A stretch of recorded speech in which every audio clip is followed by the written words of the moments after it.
Hello, everyone, and happy not Monday night. It is, in fact, Tuesday. So, yeah, I decided to postpone tonight's episode by a day because guess what? It coincides with the 2-year anniversary. So, 2 years ago, August 6th, 2022, I published my first novel, Falling Through. It's an indie published book, obviously, because I'm self published and all that other stuff. And you're here, so you know that this is all about my indie author showcase. But Falling Through was my debut novel, and so I wanted to do a mini celebration, I guess. I mean, it's been 2 years, and I didn't want to do anything big. So instead, I got some 5 books right here to review and to talk about. These are by indie authors, and I'm really excited to get this underway. So let's skip any other introductions and get right into it. Except that's a lie, because yeah, it's been a while since I've done these indie book reviews, and these are my pile of indie reads for 2024. But the whole purpose of why I'm doing this, just as a reminder, in addition to my book anniversary, I also did this to help alleviate the negative stigma surrounding self-published books and the quality therein. So that's just a general and broad problem across our industry or across readership in general, where people think, oh, it's self-published. It's not as good as something that was traditionally published, whether by the Big Five or now the Big Four or some other publishing house. So books published by the big names and the littler names are still looked on as less valid because they're indie books. So here are some other great options by great indie authors. Almost all of tonight's books that I'm reviewing are by people who have booths near mine at AwesomeCon, Balticon, or Kensington Row Books Day of the Book Festival. So some of these authors I talked to for 5 minutes. Some of them I spent most of the day talking to, and even so, I will do my best to give an unbiased review of their books. So, first up, this is from AwesomeCon. When I was at AwesomeCon, this was by J.R. Pomerantz, and it's Corporate Torsos Need Not Apply. The book comes out swinging. It says it's a new espionage collection, but this book comes out swinging with its biting social commentary. Employees are literally chained to their corporate desk job desks, I guess is probably the best way of saying it. Their corporate desk jobs, they're chained to the actual desks. So it's not so subtle nods to some certain workplaces. You can take your pick of whichever one you want, but there are a lot of places where you can't even really go to the bathroom, or where you literally drop dead in the work environment. So that's horrifying. And this book kind of satirizes that. So J.R. Pomerantz created a balls to the wall, sometimes literally, enjoyable ride through and through. As I just hinted at, this book is for more mature audiences with some open door moments, though I didn't find those to be too graphic. In fact, they felt oddly impersonal when it comes to the intimate moments between characters. It felt gratuitous, and it largely was, but it was in a way which made those mature moments and topics funny. So for any of you who ever saw the movie Dogma, you have the Metatron who is describing intimate relations, and he makes it into a joke. It was kind of the same sort of moment within this book. But this is a story about what our future could hold, like uncaring governments and businesses allowing a massive flood so they could seize power and overstep boundaries in creating and enforcing laws which are defined by one word: consume. The sarcasm is thick when not even death can stop some characters from serving the corporations they gave their lives to. I enjoyed the characters, and each person stuck out as unique. I never knew where the story was going. In some ways, it felt very much like the moment when the emperor realizes he isn't wearing any clothes. So in the story about the emperor, I keep wanting to say Emperor's New Groove, but I don't know. I think it's called like the Emperor's New Clothes or something like that. And so it takes an outsider or the innocence of a child to point out all the weird societal norms that we uphold today. J.R. Pomerantz writes almost Douglas Adams levels of satire. This is a great read for anyone who wants a snarky look at how the people in the story and by association we choose to live. So there's that. And before I move on, I am going to check out the chat and say hi to everyone. I wanted to get this started and underway before we actually greet everyone. So Richard, thank you for joining. Thank you for joining. You're number one. Self-Pub with Andy, thank you for being here. I appreciate that. You did, in fact, boop the like button. And yes, thank you for the happy book anniversary. I appreciate that. And Richard, thank you for posting up the link.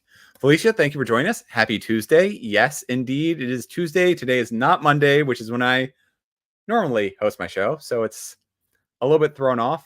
Yeah, just kind of a weird feeling. Oh boy. Yeah.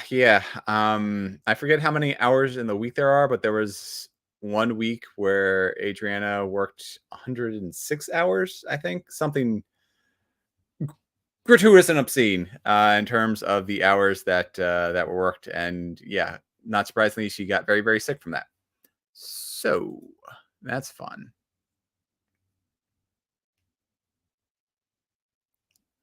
Yeah, you can add it to your TBR. I got the book right here in case you want to, borrow this copy. But I feel like you were also talking to JR, so you might have also picked up the book in ebook form. So I don't know. However that goes. And let's see.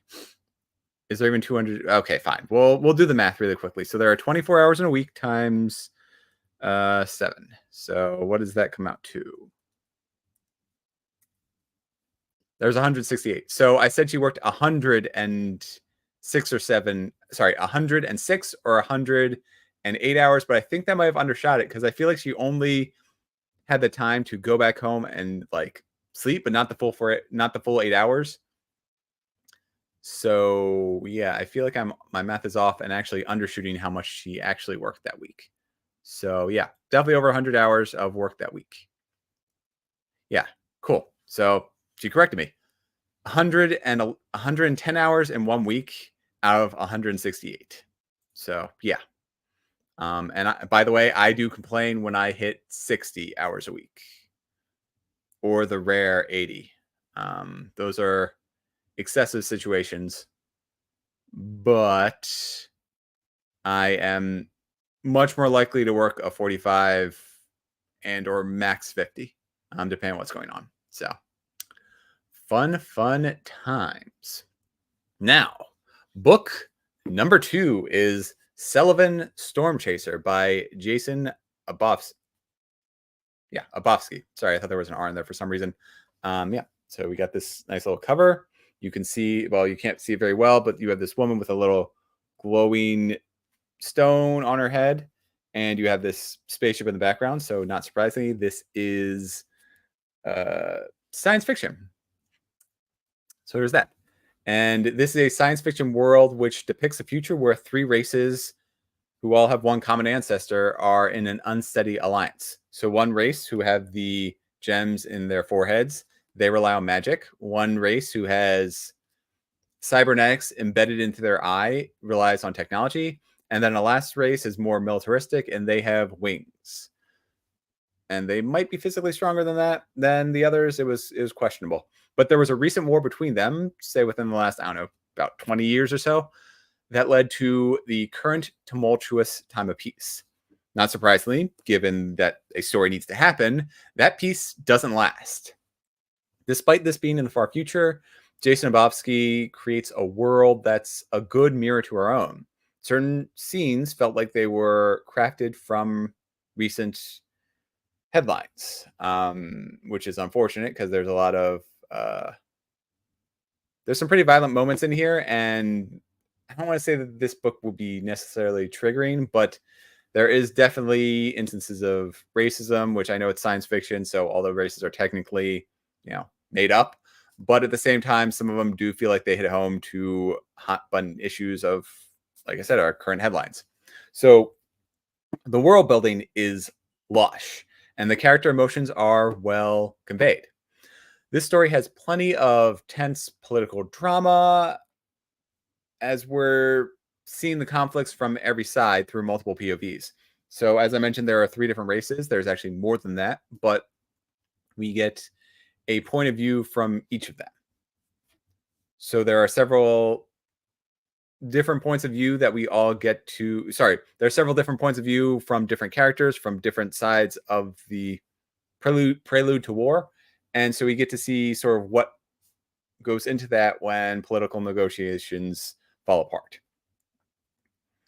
And there were multiple large scale attacks within this book that just added gasoline to the fires of the world.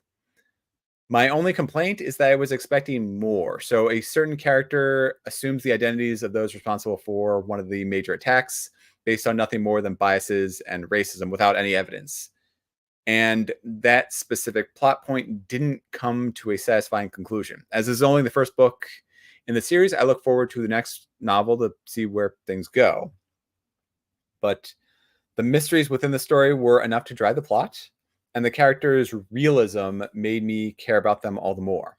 And that was while I was trying to figure out which was potentially an unreliable narrator.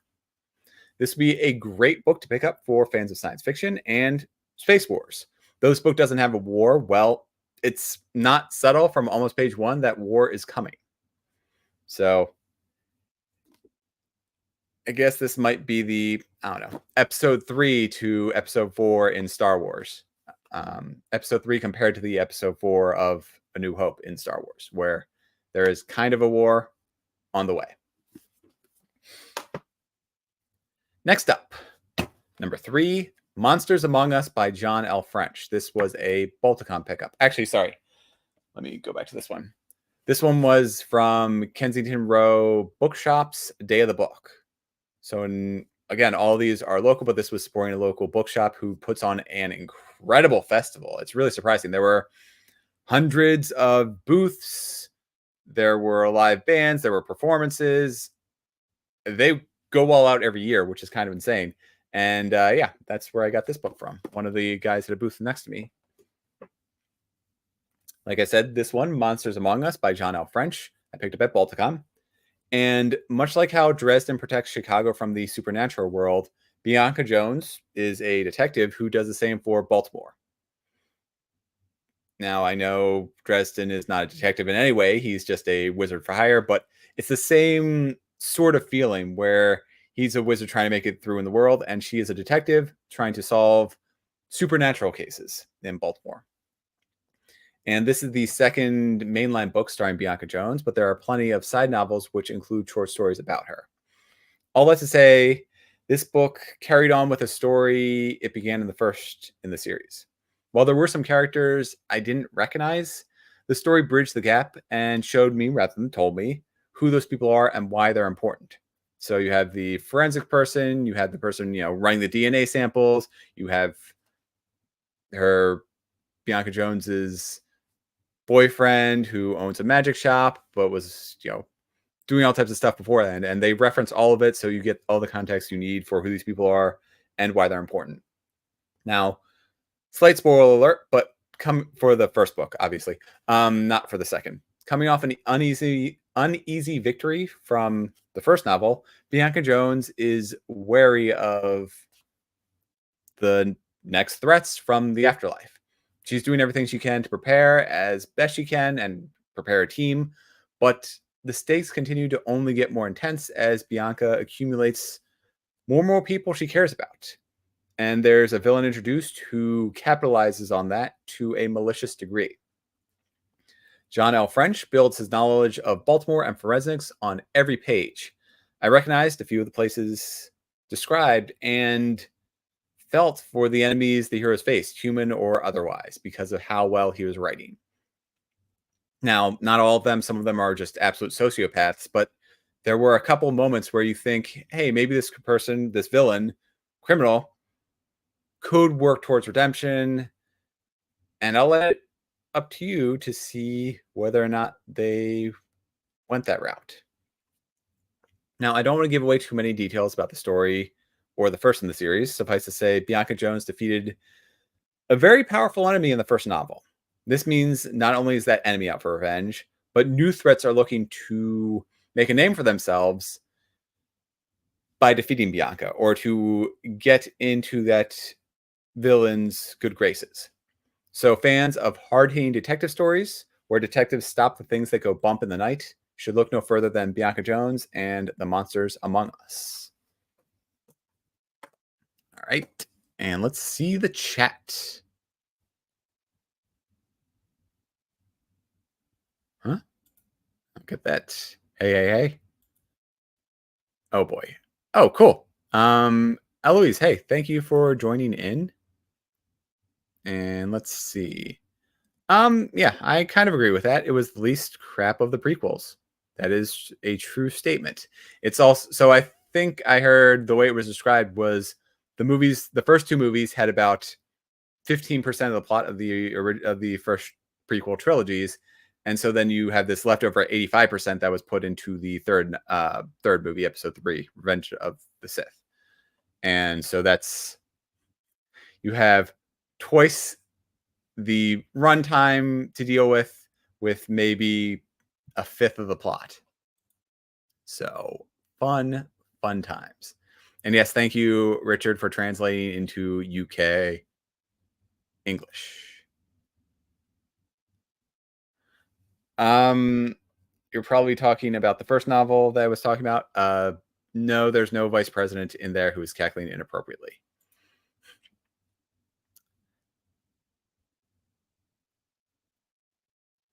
Let's see here. Yeah. Because of all those foods and treats, that's why I do keep running. Yeah, I have downed entire trays of cookies in a single sitting. So it is, yeah, fun times. Jordan, thank you for joining in.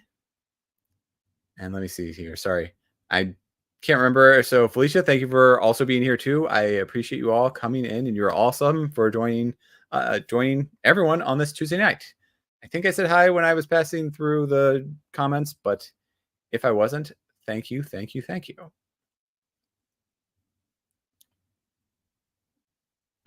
Oh, Emma Bennett says hi too. Wow, you are all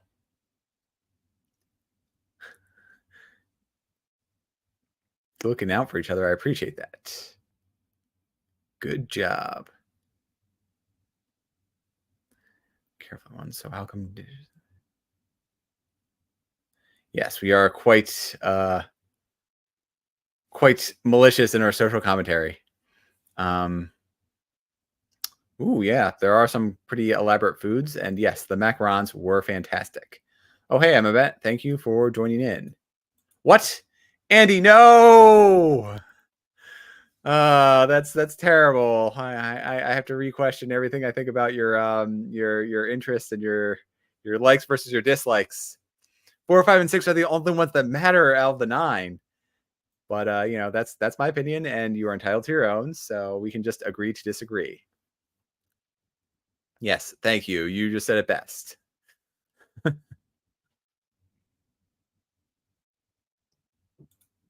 And yeah, I agree. There are plenty of movies that are old that are not good, but I mean, 7 through 9 are unwatchable. 1 through 3 have just such agonizingly bad dialogue, and 4, 5, and 6 are like some of my favorites. So I'm definitely biased there.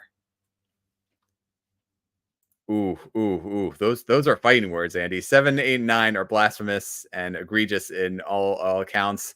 I'll give you 1, 2, and 3 because we are both in different generations, so it makes sense. But yeah, you're just flat out wrong with 7, 8, and 9. Those are abominations from plot, character,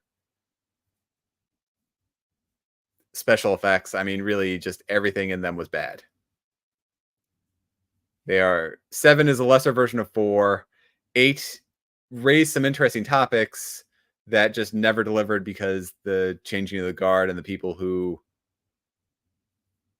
made the movie decided to just sort of shift everything back to just be, somehow Palpatine returned and now you have this big bad. So there's that.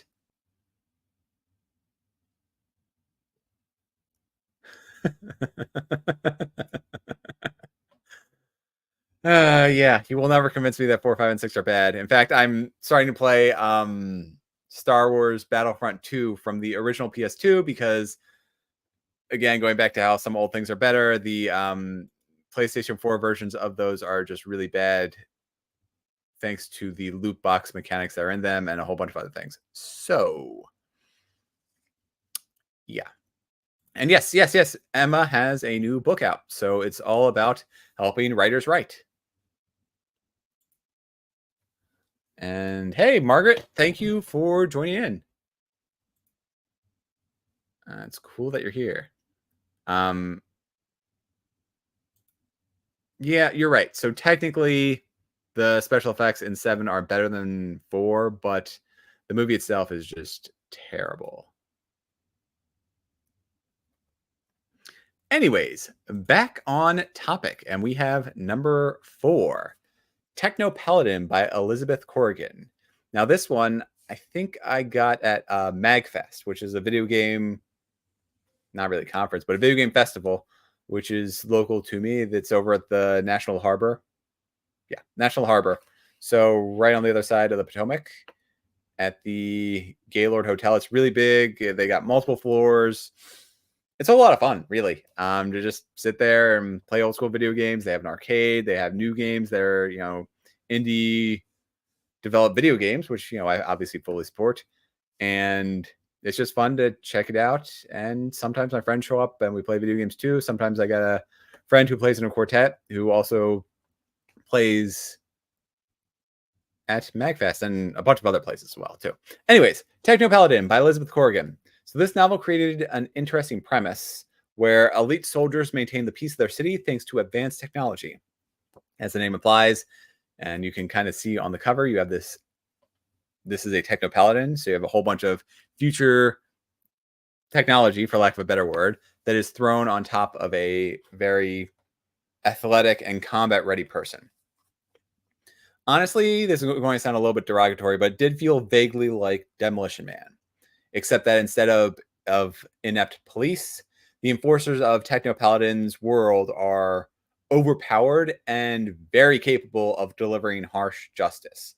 So what I mean by that is that you have this normal society in the future where everything seems gilded with gold, but underneath the surface, things might not be quite as they appear. And there might be, an area where people are not actually living in the sewers, but are functionally more free, but less, they don't have the resources to take care of themselves. And although this is only the first novel in the series, I was expecting. So this novel had quite a bit of angst and drama between the factions of characters. So you have the Techno Paladins, the enforcers themselves, and their support staff of the people who improve their technology. And so that internal struggle pulled me through a lot to the story's conclusion.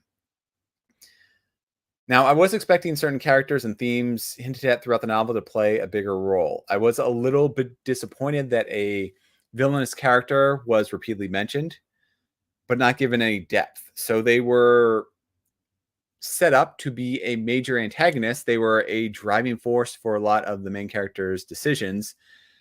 And I kind of assumed that they would be an evil mastermind and expected them to be leading, say, a coup or something along those lines after seeming to have been cast out of society based on the main character's actions.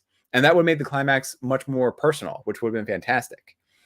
Instead, the hidden mysteries were the easiest answers. So the story was much simpler than I hoped for. And it is, it's a short story, so that kind of makes sense. But the next in the series might add layers of complexity, though that isn't published yet. So I'll have to check it out when it gets written. And my last book for tonight is Mud by E.J. Wenstrom. And this is a tough book to describe. I would say that feels like it's heavily influenced by both Greek and Christian ideologies.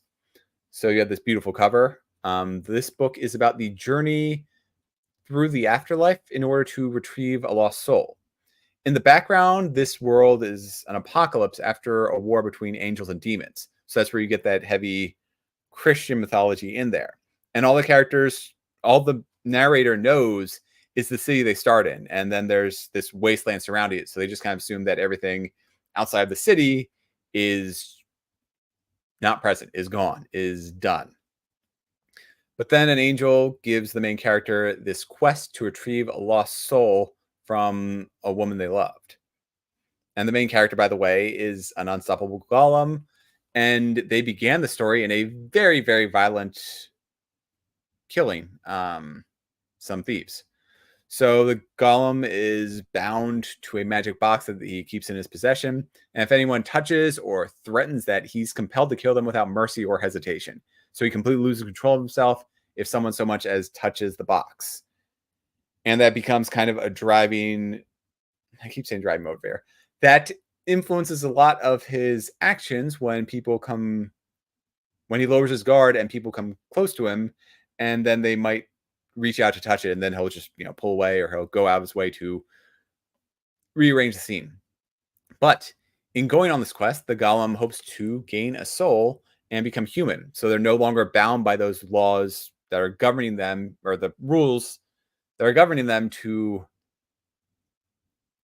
protect the powerful magic within the box, within the literal mystery box. And so by becoming human, he hopes that he'll break whatever curse is on him that forces him to kill anyone who touches the box. And like I mentioned, it is literally a mystery box because he doesn't know what the contents of it are. And as much as he feels like he wants to open it, he physically can't. So there's something restraining him. So it's all a part of the magic.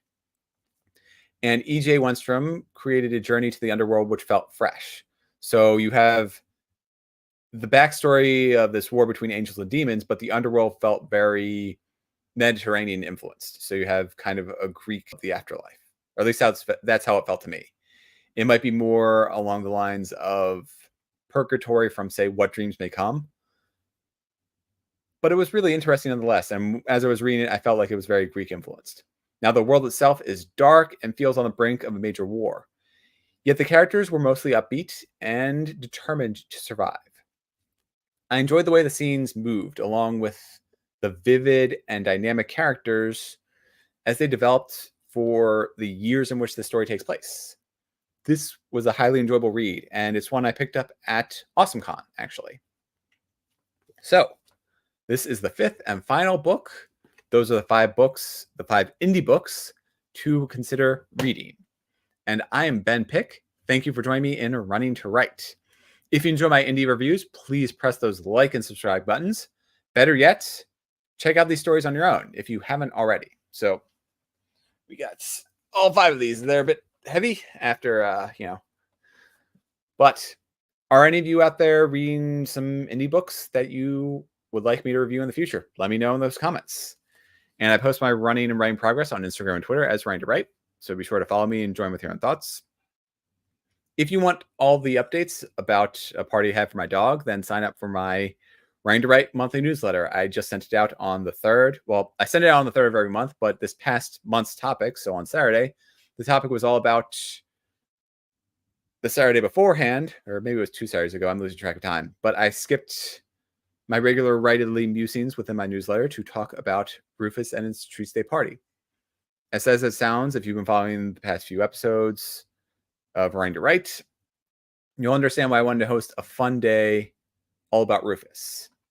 And as an update, his second round of chemo went through, and it was going really well. So his vitals were looking good, and so the doctor decided to up his chemo dosage. So far, he's the same as always, easily excitable and exceptionally lazy. And I'll keep you all posted about more Rufus updates as they happen.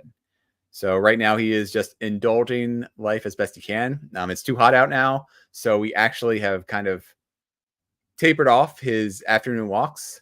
So he is getting even more lazy. And yeah, I mentioned the Treats Day party, but he knows he's being spoiled, and so he will hop up on the table to get to his box of treats, which we now had to box of toys, which we now had to put in the closet, because otherwise he will, like I said, hop up on a table. And fun fact, my dog literally chewed up Adriana's passport.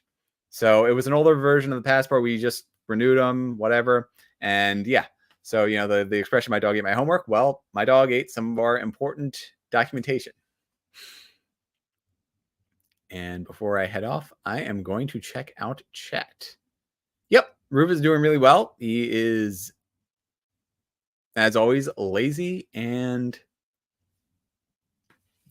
the best kind of news we can get is no news right now. So we'll see how that goes. I think in a week and a half or 2 weeks, he's going for his 3rd round of chemo. So hopefully everything will go well. And yes. Yep.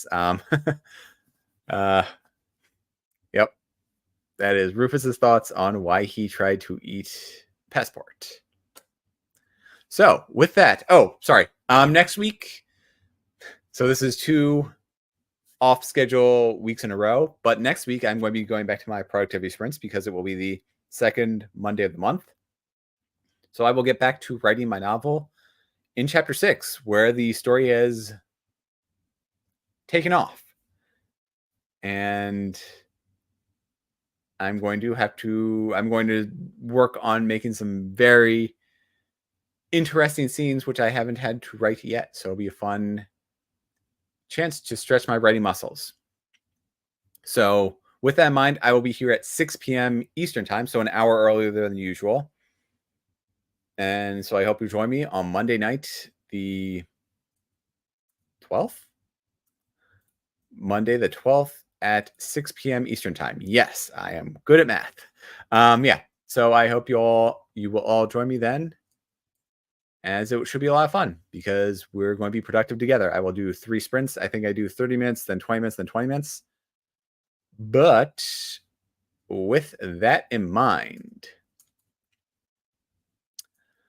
I will see you then. Until then, read an indie book, maybe one of the 5 that I described tonight. So have a wonderful week, everyone. Take care.